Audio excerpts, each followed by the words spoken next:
If you want to become more adaptable as an athlete, check out the description below. There we have all the details you need to join your athlete project and get involved. Today we will talk about what it means to be adaptable. Being a new athlete is all about being the adaptable athlete. Keegan, you want to expand on that? So the number one ability is adaptability. The athletes that are best in any given sport, they're generally the best in many other sports. And often we put that down to talent and we say, oh, okay, he's really good at basketball because he's super talented. That's why he's also good. In Michael Jordan's case was golf and baseball. LeBron James was good at American football and probably was close to being able to be a professional, or maybe could have been a professional in American football. But I'm asking you to consider the opposite possibility, that if you build yourself and your ability in many areas, that your peak is going to be higher. So it's like your base, the foundation, this idea that we often speak about with strength and conditioning of the pyramid. The base of the pyramid is your general conditioning and general tissue quality, and that is going to allow us to go fast and heavy. It's the same idea with skills, and in sports, we often have athletes that have massive gaps in the base, and there's no real system even for identifying those gaps or valuing those gaps.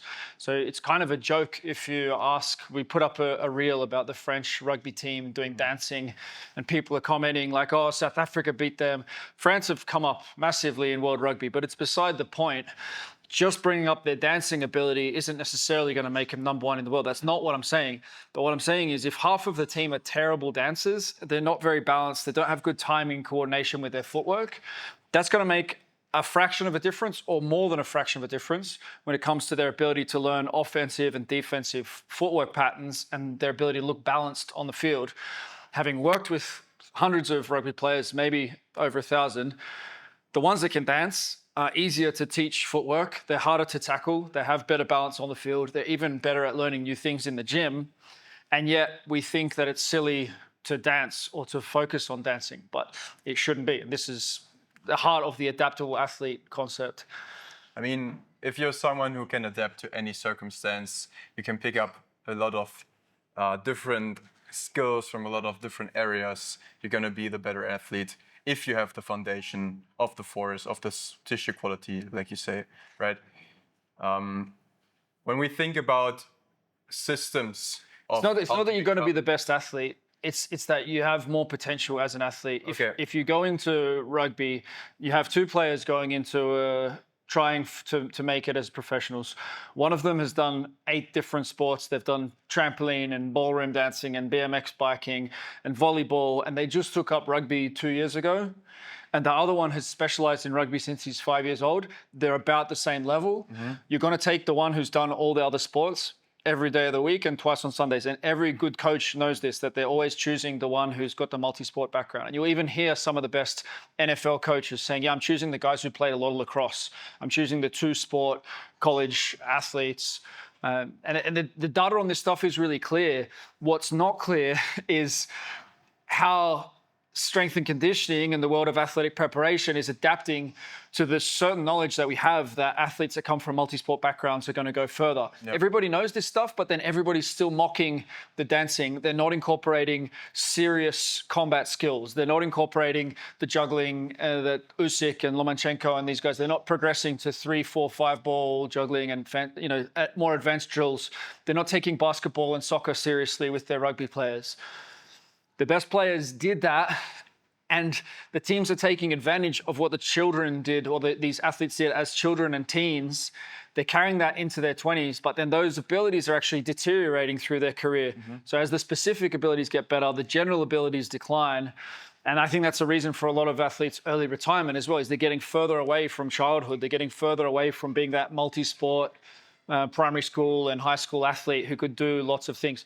But you still need to specialize on top of that. It's not just that the one who does all the sports is going to be better at everything. I'm not better than most athletes at most things, but I can pick things up faster after putting myself through this system for the last year than what I was like a year ago. And that's quite a significant change in my mid-40s. And I know that, having done this with younger athletes, even just a week, 2, 3, 4 weeks of this, they feel completely different in their ability to learn, They have different awareness. Foundationally, that base just expands, and it can expand very rapidly, and it can expand without massive cost. It doesn't have to be extremely fatiguing, or, if you want to make someone stronger, there's a significant cost to that if you're going to work with heavy weights. And there's ways to do it with less cost, but a lot of this other stuff, it's almost free compared to the cost of like trying to make someone faster with speed work, or you don't have to recover from juggling. And trying to make someone better at soccer after they've played with the soccer ball every day for the last 15 years, and you're going to make them better at soccer using the soccer ball with the drills they've always done. Like, this is the reason like teams kind of accept a lot of their players at being roughly, they stay at roughly the same level, and they just go and buy the other ones with more talent. But everyone wants the superstar players. I just don't think we have very good thought process about how to actually build those superstar players. Yeah. We're thinking about strength and conditioning, we're thinking about specific training, but we're missing this adaptable base. And so there's more concepts here within the specific component as well. So LeBron James plays all 5 positions, or he's been playing all 5 positions relatively consistently throughout his career. Stephen Holm, who was the best high jumper, he was only 181 centimeters, and he's jumped over 140 many times. Like, amazing high jumper, competed really often, competed till he was old, relatively, for the sport. He learned the technique of a lot of the best jumpers in history, and he even competed against the old records, because high jump changed where they put the mat in and the technique changed, the Frosby flop and all this stuff. He competed in the old techniques, and he practiced the techniques of many of the greatest high jumpers. So he had this big library of how to jump in his mind. And he was an amazing jumper himself. He was beaten by a guy that later got done for steroids, was much taller. Like, he's arguably the greatest high jumper. But even if he's not, his career was phenomenal, and he used this idea of being able to do multiple things within his sport. Yeah. Another example is Ohtani, the baseball player, the highest paid baseball player. He switched from being right-handed to being left-handed as a batsman. His father, they just decided that he's going to swing the other way, which I think is super valuable for the rotational element and skill of his spine and what that does for the brain. But he's also pitching and batting, and he's been extremely good at both of them. At times they were like, oh, you just need to be a pitcher. You're so good at pitching, like, stop batting. Other times they're like, you're so good at batting, you need to stop pitching, just be a batter. And he's become the most valuable player in history, nearly a $1 billion contract, like $700 million or something. That's a lot. And it's because, well, part of the story is, you can't say it's because, but you keep seeing this pattern of the athletes who build a bigger game play better. Kobe Bryant practiced a lot on his left, made key shots on his left. If you look at rugby, if you look at some of these great players, the players who are playing in the skill positions, they're practicing long passes both ways. They're practicing footwork. They're practicing kicking off both feet. They're playing a much, much bigger game, and they're worth a lot more money. They're a lot more valuable, but they're practicing a bigger game all the time as well. They're practicing doing all these other skills. It's the same sport, but because we pigeonhole players into their role, we don't develop their abilities in the whole sport. Now you see in the NBA, everyone needs to three-point shoot. 20 years ago, if you're saying everyone needs to be practicing their threes, or 30 years ago, like, you're completely crazy. Now, if you're not telling everyone they need to be practicing their threes, then you're crazy. So this trend towards more adaptability and being able to play across more positions is going to continue. There's more quarterbacks who can throw with the left arm than before, throw both arms, and they run more than before. It's not that every quarterback, it's not that every example is there, but these are like very top examples in various different sports. And I don't think this trend is being well understood. We need to find a better middle ground between strength and conditioning and specific sports preparation, where we develop the general athletic abilities of the athlete and give the athlete some space to develop a bigger game, even if they're not playing it on the weekends. And coaches need to give up some of the fear of like, oh, if he practices something that he's not going to do in the game, like, the world's going to explode. No. The reason you picked that player is because they were good enough at a bunch of things as young children. Because anyone who doesn't have that significant base, they're just not going to make it. You can't be terrible at dancing, terrible at juggling, terrible at lifting weights and jumping and sprinting and all these things and be a great boxer. Yeah. It's not going to happen. So you have to have a certain general base. And I would argue that it's easier in many cases to expand and fill in the big parts that are missing than to just try and put another 5 kilos on their bench press or practice the same drills that they've been practicing since they were 10 years old. So how would you someone advise to become more adaptable? What can they do? That's why we have the new athlete model. Like there's literally like what I want for myself, what I want for my baby boy. He's nearly 2 years old. He just jumped off the step for the first time today, practicing repetitions. He's been doing it in some ways, but what is a model for his development? What is a model for my development as his father, to be a role model for him? And then to give you, as a future father, a model for your children to grow up with. It's somewhat similar to what villages were like. If you knew your ancestors 4, 5, 6 generations ago, they were probably all dancing in the village dances. They probably all played some musical instruments. That rhythm side of things is really important and undervalued as well. They're probably doing some wrestling. They're probably doing some boxing. They're probably doing some stone throwing of some kind, like village games, certain sports. And a lot of this history is kind of hidden from us in a way, or forgotten. And we think that we've always been playing football 11-a-side with some dude with the whistle. But this is new stuff. This is the last 200 years. There were variations of it before, but they didn't have a whistle. They didn't have the lines. They didn't have, there's many things were different. What we did have was acrobatics, playing with balls, doing combat, dancing, and then some force stuff, being able to have endurance to run from one village to the other, being fast, racing against the other kid around the tree and back, putting on some size and being big is big in some cultures. In the Samoan Islander culture, the women marry the big men. In Iceland, you can't get married unless you can carry a certain stone. So there's a propensity for the men to get bigger through this, if the women are selecting in this way, if the culture selects in this way. So this giant element,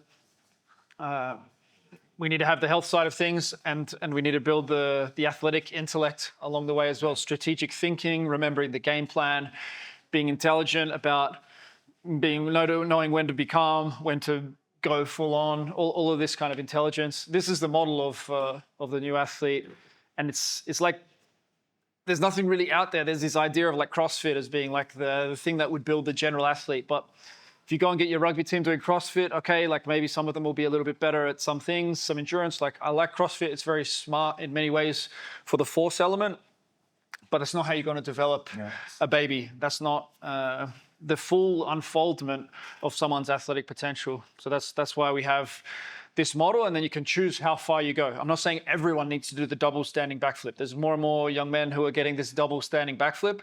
You don't need to necessarily go that far if you're a rugby player. But being able to do a backflip on a trampoline, maybe a running backflip, like many of the best players have been able to do that. And you think, oh, he's talented, that's why he can do it. But it's no, you look at him as talented because he's got all these other abilities, because he can dance, because he's an acrobat. They've got this bigger foundation. So yeah, this is the model. I didn't really see anything good that exists. We all sort of say, go to some gymnastics, go to some judo, but that's not useful to say to Chelsea Football Club right now. Like, go and send your players to Taekwondo because that's going to help them to have better. Yeah, they should do that, but it needs to be within the model of the athletic department, and we need to move away from strength and conditioning a little bit closer to what athleticism really is and blend that into the sport. That's really the vision. So we need a significant shift in the way that we're thinking about athleticism and preparing athletes. For sure. But you follow the baby. That's the model. Is like, what does the baby naturally want to do? In the way that you can see, all kittens are going to chase the wool, and all puppies are going to wrestle with each other. We have this as children as well. They want to do the beats. They want to jump on the music. They want to box or wrestle with you. It's all there. They want to play with the ball naturally. They want to do a forward roll or do a handstand. We all have that. All we need to do is, rather than letting it stop at 2, 3, 4 years old, or like messing up the development of it because we don't have the environment for it and they're not getting to see adults doing it, we help children to be able to do it, and then we continue on that natural path. It doesn't need to be a ton of training volume. It's something that can fit in very easily with an existing model of things. But if you're getting better and better at lots of different things, chances are it's going to carry over a fraction to your sport. Yeah, what we are doing here is we do a daily juggling, daily balance with the feet and the handstands, the combat and the dance combined together. If you do this daily 5 minutes each before your strength training, for example. If you're already inside the gym training your force capacity, then you're like much more likely to become more adaptable, right? Yeah, just choose one thing that you want to improve on. If you're not very good with balls with the hands, then you could start with that. It doesn't have to be juggling. It can be throwing tennis balls against the wall. All the best tennis players now are doing this kind of work as well. It could be basketball. I've been working hard on the basketball skills as my hands. If you've naturally been better with the hands, if you've been playing baseball or cricket or tennis or something and you're more natural with the hands, maybe you need to focus on the feet. Maybe you never really worked hard on the feet. The feet are probably going to have more carryover. If an athlete played soccer, I'm more excited about what that athlete's going to become in rugby, in basketball, in tennis. A lot of the best athletes played soccer. Why is it so important? Why is it so valuable? It pushes the balance to the next level. You're spending a lot of time on one foot, and that extra time on one foot just means that fractional improvement in the quality of movement. Some of this stuff is relatively difficult to quantify as well. That's one of the issues with this model. Some of you, it's going to be banging against like, but what about the Russian model, and what about just like producing more force faster? And that's not going to work for any of these complex sports. For the complex sports, you need complex ability. You need this adaptability. The Russian model of like force in a simple way, they did have their complexity within the individual sports, but that idea of just let's produce more force, let's make stronger athletes, let's make more elastic athletes, it's still really been the dominant influence on how we train, want to train soccer players, how we're training rugby players and American football players. And it's built on kind of a linear model. Even like a lot of the drills are all for running in straight lines and being track and field athletes, throwing the shot put, javelin and things like that. So there's elements of that thinking that are really valuable. The Russian sort of Soviet model of thinking about force production, there's a lot of really good stuff about it that still hasn't been applied that well in the West. But this more artistic skills side of things, which was circus, which was village games, somewhat difficult to quantify. But when you see that athlete who can move really well, you don't really care what his bench press is. Like the best athletes, how much did Michael Jordan bench? Like no one cares. There's a place for doing the force thing, and if you're weak, we want to do the force thing, and then I love playing with the force. There's lots and lots of time and articles and effort goes into force in my mind and my history. But we've been missing this other big side. I wasn't able to dance. I didn't feel at all comfortable with any of the combat stuff. I hadn't been punched or sparred or any of this stuff, wrestling. I don't know how far I'm going to get with it personally, but what I want to do is bring a better model to the world and play with this. I enjoy experiencing it each day, and I can see that my children are seeing this, and then the coaches that I'm experimenting and building this system with are also have something much more valuable to pass on than if you have a huge bench press. It's not going to mean anything to your boy until he's 12, 14. Maybe even older. Yeah, or maybe it never means anything to him. But if you're acrobatic, if you're great with balls, if you can do combat stuff, if you can dance, I would guarantee you your baby is going to be taking that in at 1 month, 2 months, 6 months, 12 months. It's going to be watching you and it's going to be following you. And by the time they're 2, they're going to be a completely different baby to the other babies just because they got to see you doing the stuff. And this is a big area that I want to expand into, is like how to be the father of that baby, not necessarily so that they're going to become Messi or LeBron James. It's not necessarily that they're going to become a superstar and they're going to make you heaps of money, Serena Williams, Venus Williams. It's not that. It's just the way that we're meant to unfold. And so when you start to train like this and you start to live like this, you feel better in yourself as well. It's very different to having, I've trained where it's like all about force. It's more that Russian model. How much can I improve my powerlifting? How much can I improve my weightlifting? It doesn't have the same impact on the brain and on the mood as when you're developing yourself more fully as an athlete. Yeah. Someone in the mentorship was saying something along the lines of specialists win early and generalists win late or long term. I think that's a good way to sum everything up. I think, the generalists will win early as well, but they have the potential to win in a lot more areas. You come and play some music for us? Okay, come. Yeah, I'm going to take it off. We're finishing now. Yeah, the generalist is going to win all the way through. Yeah. If you just focus on one sport, it's you're putting it much more at risk. There's much less chance that you're going to get to the top. If you are going to focus purely on one sport, you need to play it as broadly as you can, like by playing left-handed, by extending the game out. You see Steph Curry always shooting from half court, shooting from out in the stands, playing volleyball with the basketball. You see Wemby, juggling, foot juggling with the basketball. All of this stuff is them instinctively, or maybe they've been coached, they're playing a bigger game. And so we need to play this bigger game to go further. The over-specialized athlete is just going to be playing on, they don't have the adaptability. And Lewandowski recently said it in one of his interviews as well, the best Polish soccer player in recent years. He said, it was the gymnastics, the judo, the volleyball, that gave me an advantage where I was more adaptable on the field than these players that come through academies and they just can't adapt to different situations. So this idea is going to become more understood. There's definitely trends towards it, but we have a model for it. And I think we're quite ahead of the game. Okay, it's time for music. Check out the description below. There we have all the details you need to join your athlete project and get involved. See you inside.